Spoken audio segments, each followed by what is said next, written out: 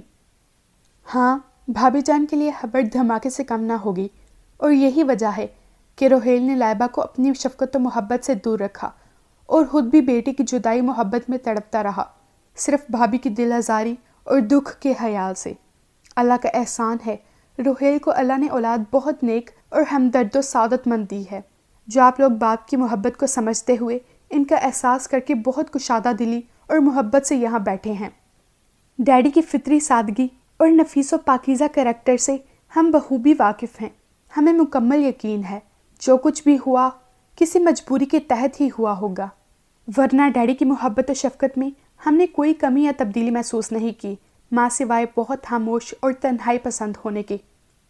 بے شک بیٹا، سب نہایت مجبوری میں ہوا، مگر کس طرح ہوا یہ اب روحیل ہی آپ کو بتائیں گے۔ جہاں تک میرے ضمیر نے مجھے اختیار دیا، میں نے اپنا فرض نبھایا، اس سے زیادہ میں نہیں کر سکتا۔ میری فلائٹ کا وقت ہو رہا ہے، میں لائبہ سے مل لوں۔ وہ بچپن سے اپنوں سے دور رہی ہے۔ اس دوری اور اس شدید احساس محرومی نے اسے کچھ نفسیاتی مشکلوں میں مبتلا کر دیا ہے، اور مجھے یقین ہے کہ آپ لوگوں کی بھرپور محبت اور توجہ بہت جلد انہیں پر اعتماد اور نارمل کر دے گی۔ افتخار صاحب محبت بھرے انداز میں اٹھ کھڑے ہوئے۔ صاحب، مدرسے سے قرآن پڑھنے والے بچوں کو میں نے کھانا کھلا دیا ہے اور شیرنی دے دی ہے، وہ اب کس طرح جائیں گے؟ سکینہ چائے کے کپ انہیں سرو کرتے ہوئے بولی۔ 4 بجے کا ٹائم دیا تھا ہم نے معلم صاحب کو، وہ انہیں خود گاڑی بھیج کر بلوا لیں گے۔ سکینہ، لائبہ کا ضروری سامان پیک کر دو، وہ اپنے بھائیوں کے ساتھ جائیں گی۔ اور صاحب جی، ہم کہاں جائیں گے؟ ہمارا کیا ہوگا؟ سکینہ کو جہاں لائبہ کے اپنوں کے مل جانے کی خوشی ہوئی تھی، وہیں اپنی اور شوہر کی نوکری کی بھی فکر تھی۔ تم لوگ کہیں نہیں جاؤ گے، اس کوٹھی کی دیکھ بھال کرو گے، تمہاری نوکریاں ختم نہیں ہو رہی ہیں۔ نبیل نے اسے تسلی دی تو وہ مطمئن سے باہر نکل گئی۔ اس نے چہرہ گھٹنوں میں چھپایا ہوا تھا، ہچکیوں سے اس کا نازک جسم ہل ہل جاتا۔ افتخار صاحب اسے سمجھا رہے تھے، وقت کی نزاکت، بگڑے اور خراب ماحول کی اونچ نیچ وہ تنہا کس طرح خود اپنی حفاظت کر سکتی ہے، وہ اپنے بھائیوں کے ساتھ چلی جائے۔ وہ دونوں بھی انکل کو سمجھاتے ہوئے دیکھ کر خاموش بیٹھے تھے۔ آپ کی ناراضگی اور غصہ درست ہے، لیکن گڑیا، یہ جو کچھ ہوا ہماری لا علمی میں ہوا۔ اب ہمیں معلوم ہو چکا ہے کہ ہماری ایک پیاری سی بہن ہے، اس سے ہم کسی طرح بھی اب دست بردار نہیں ہوں گے۔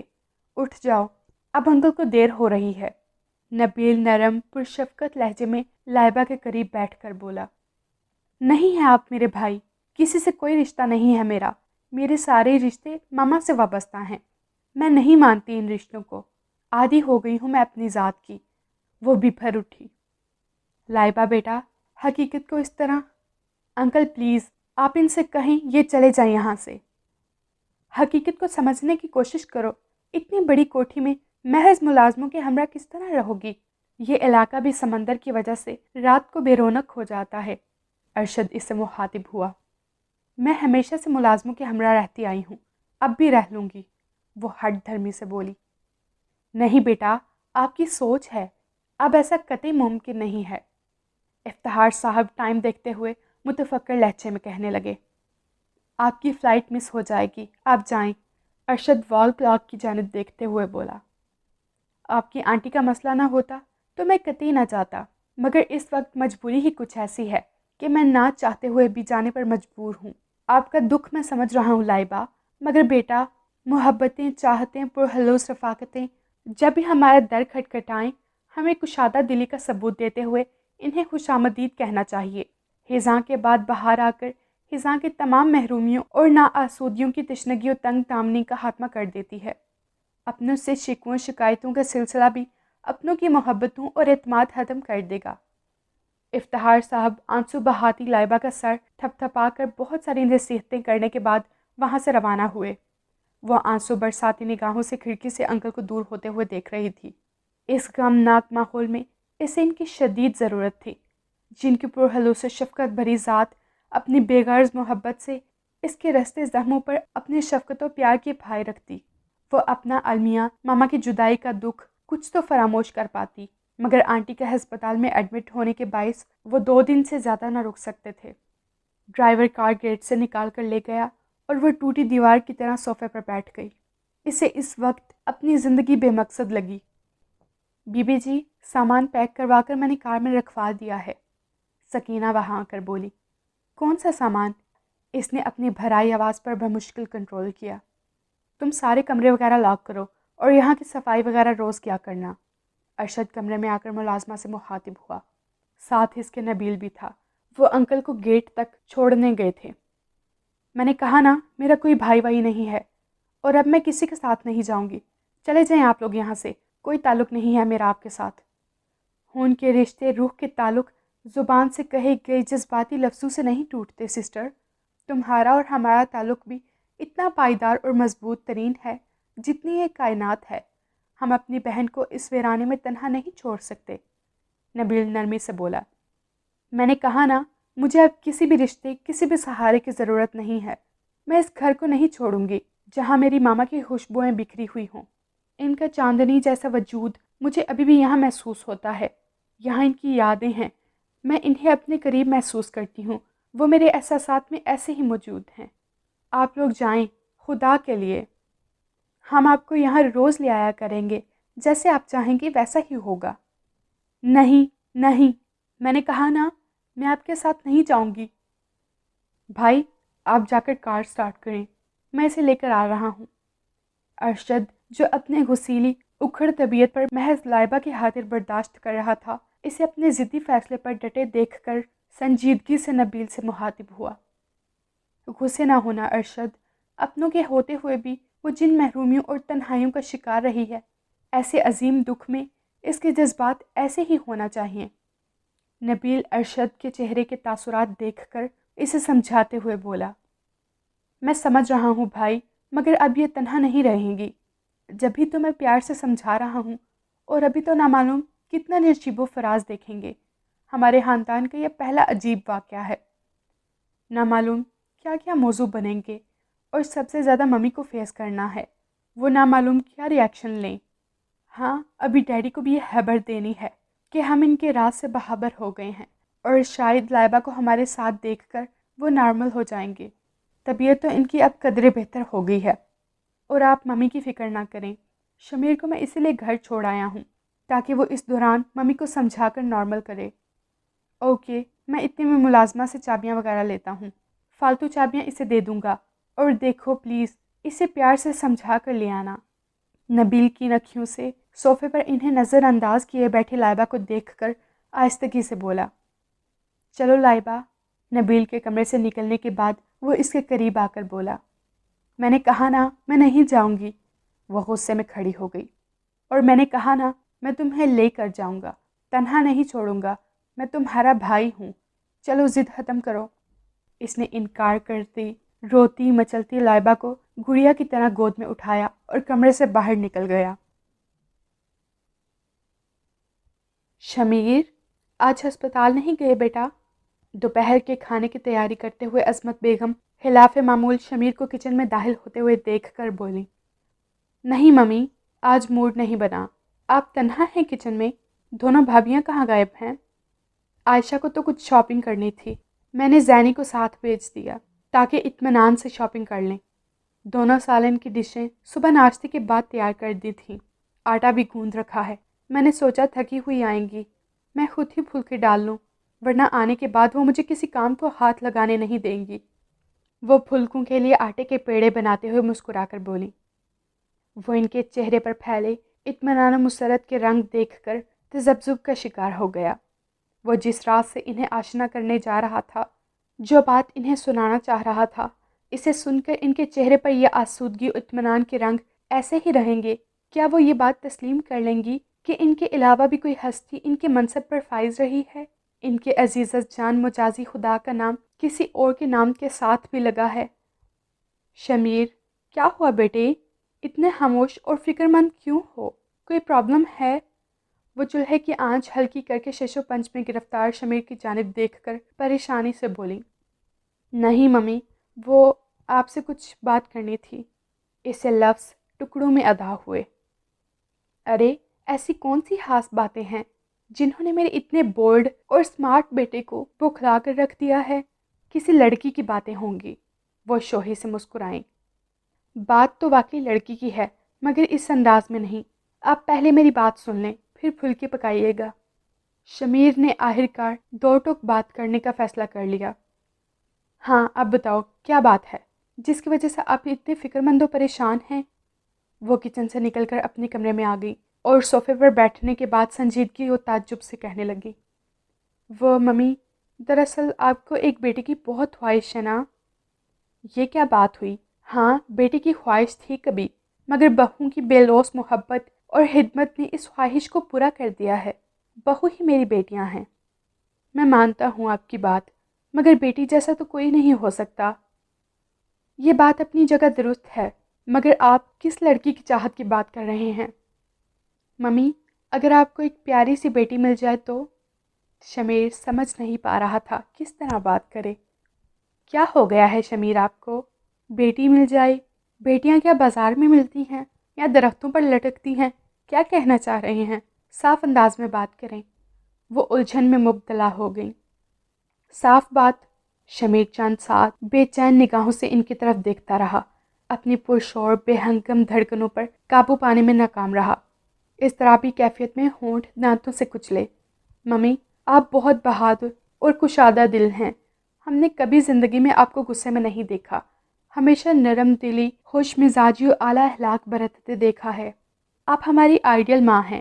ہم بھائیوں کو یقین ہے آپ جیسی عظیم ماں اپنی وسعت قلبی اور اعلیٰ اخلاق و مروت کے ممتا بھرے آنگن کی چھاؤں میں ہماری بہن کو جگہ دیں گی۔ شمیر ان کے قریب ہو کر شانوں پر ہاتھ رکھ کر پر امید و پر اشتیاق لہجے میں گویا ہوا۔ کیا کیا پہیلیاں بجھوا رہے ہو؟ کون سی بہن؟ وہ بے اختیار کھڑی ہوگی۔ ڈیڈی نے دوسری شادی کی تھی، اس نے بلاخر دھماکہ کر ہی دیا۔ کیا؟ ان کا وجود لمحے بھر میں گویا آسمان سے زمین پر گر کر چاروں طرف گویا ذروں کی طرح بکھر گیا تھا۔ ریلیکس ممی، پلیز خود کو سنبھالیں۔ شمیر گلوکوز پانی کا گلاس ان کے لبوں سے لگا کر بولا۔ یہ کیا مذاق ہے؟ ان کی کیفیت عجیب تھی۔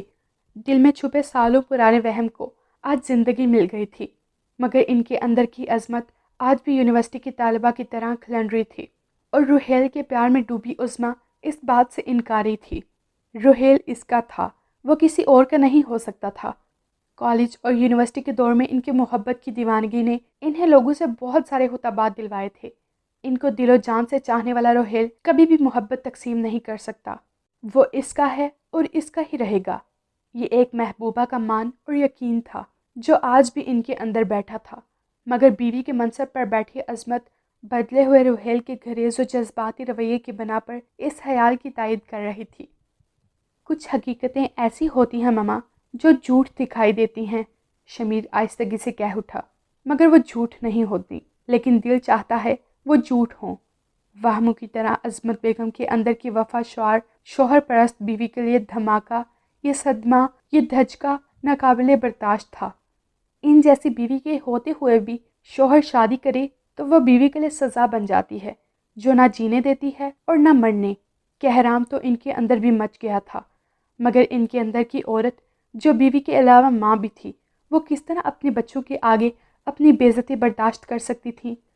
دل کی دنیا میں لاکھ تماتم اٹھیں، طوفان تباہی مچائیں، مگر وہ اس وقت بیوی کے نہیں ماں کے منصب پر فائز تھیں۔ بہت باوقار، باعزت ان کے نرم جوئی اور خوش مزاجی کے بچے گرویدہ تھے۔ وہ کس طرح عام عورت کی طرح واویلا مچا کر خود کو بھی بچوں کے نگاہوں میں رسوا کر لیں اور باپ کو بھی ذلیل و خوار کر دیں۔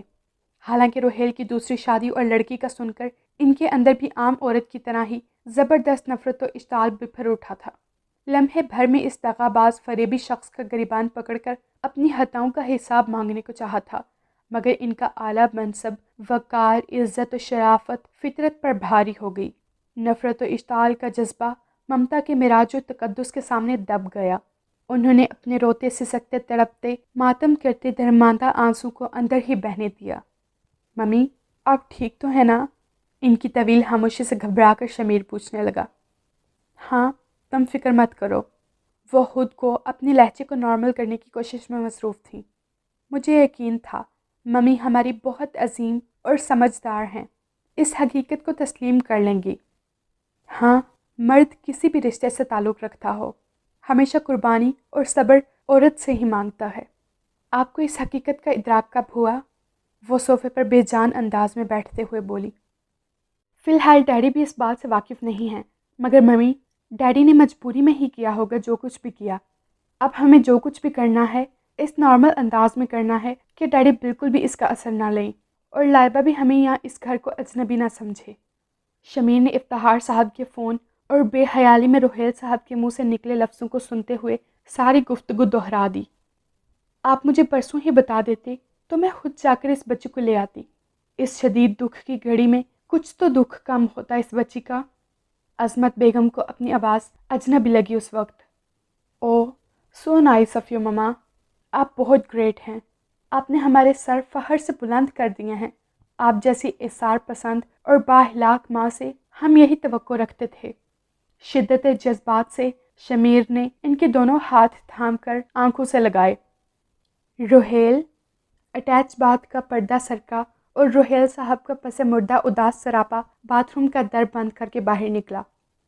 اس وقت ان کے چہرے پر بہت سارے دکھوں کے رنگ تھے۔ شمیر گنگ رہ گیا۔ عظمت بیگم ایک نگاہ اس کے چہرے پر ڈال کر کھڑی ہو گئیں۔ ڈیڈی، آپ باتھ روم میں تھے؟ شمیر نے سوکھے لبوں پر زبان پھیرتے ہوئے پوچھا۔ ہاں، میرے بچے اتنے دانش مند اور میری پرواہ کرنے والے ہوں گے مجھے امید نہ تھی۔ وہ گردن جھکائے دونوں سے مخاطب تھے، آنکھیں نم ہو کر سرخ ہو رہی تھیں۔ آپ کو مجھ پر اعتماد و اعتبار نہ تھا جو آپ اتنے عرصے تک خود بھی اذیت میں مبتلا رہے، مجھے بھی پریشانیوں کی سولی پر لٹکائے رکھا اور ادھر بچی کو بھی محرومیاں دیں۔ عظمت بیگم ضبط کرنے کے باوجود آنسو پر قابو نہ پا سکی۔ دل کا غبار کسی ذریعے نکلنا تو تھا۔ مجھے تو اپنی ذات سے زیادہ تم پر اعتماد و بھروسہ تھا، مگر شاید تقدیر کو نہیں تھا۔ تمہیں یاد ہوگا واشنگٹن سے افتخار کی کال آئی تھی۔ اس نے وہاں کی ایک مشہور کنسٹرکشن کمپنی کے چیف مینیجر سے ایک عمارت بنانے کا ٹھیکہ میرے لیے لیا تھا۔ اس عمارت کو وہاں کا لارڈ بالکل مغلیہ طرز تعمیر سے بنوانا چاہتا تھا، جو جدید و قدیم دور کا خوبصورت نمونہ ہو۔ افتخار کا اس وقت بزنس وہیں سیٹ تھا اور لارڈ مائیکل ریچرڈ سے اس کے تعلقات بھی بہت اچھے تھے۔ سو اس طرح افتخار کے وعدے کی لاج رکھنے کی خاطر مجھے 2 ماہ کے لیے امریکہ جانا پڑا اور وہاں جاتے ہی میں نے زمین دیکھنے کے بعد کام شروع کر دیا۔ میری رہائش افتخار کی فیملی کے ساتھ ہی تھی۔ کام بہت تیزی سے ہو رہا تھا، 15 دن کے اندر خاصا کام ہو گیا تھا۔